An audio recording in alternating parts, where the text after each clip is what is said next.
A Word on Words, a program delving into the world of books and their authors. This week, Larry Womack talks about outcome management. Your host for A Word on Words, Mr. John Sigenthaler, Chairman.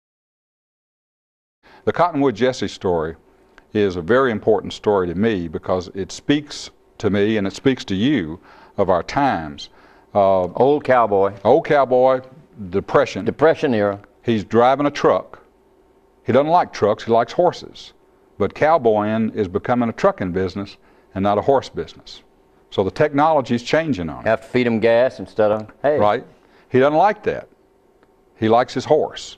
But he knows that if he's going to survive, he's going to have to adapt to the new technology.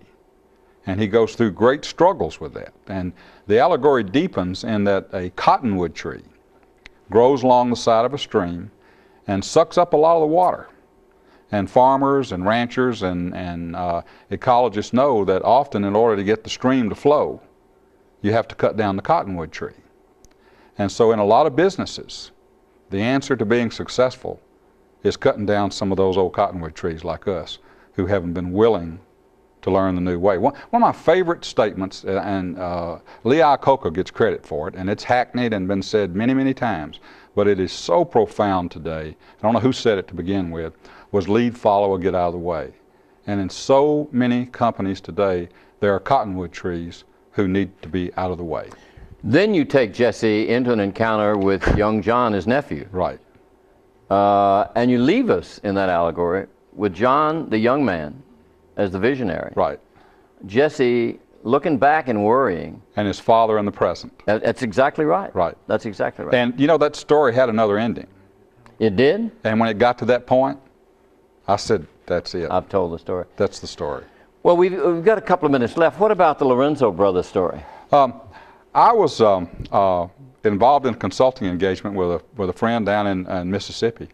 And he said, well, what we're going to do, we either got to go to Shoney's to dinner tonight or we can go to the circus and eat popcorn. He was a member of the Lions Club down there.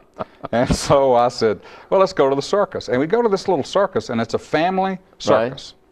And we go in, and there is this lady, and she's taking up tickets, and she's dressed very elegantly in plumes and stuff. And ticket takers don't look like this. We walk by the popcorn machine, and this guy's got on a coat with epaulets on it, and he's looking very, dapper. And then all of a sudden the music starts, and these same people who are doing popcorn, they become the high wire walker and all this sort of thing. I thought, that is collaboration. It is, that's right. Now there's people doing, and there was a guy who had a big pooper scooper, and he swept up after the elephant. And so we got to talking about that concept. And in fact, my daughter was working for a company, and they loved the story about the Lorenzo Brothers Circus. And the fellow passed it around, they owned the company, and he said, now, everybody cleans up after the elephant. Nobody's job, if the elephant needs cleaned up after, they clean up after it. And so my daughter one day calls me up and she said, I just had to talk with my boss, and I told him cleaning up after the elephant looked like it was becoming a part of my job description, and I wasn't going to accept that. Well, part of the allegory is it's the boss's job too. To clean up after the elephant as well. In the Lorenzo Brothers Circus, it was everybody cleans job. up That's after, right. And A Word on Words, a program delving into the world of books and their authors. This week, Larry Womack talks about outcome management. Your host for A Word on Words,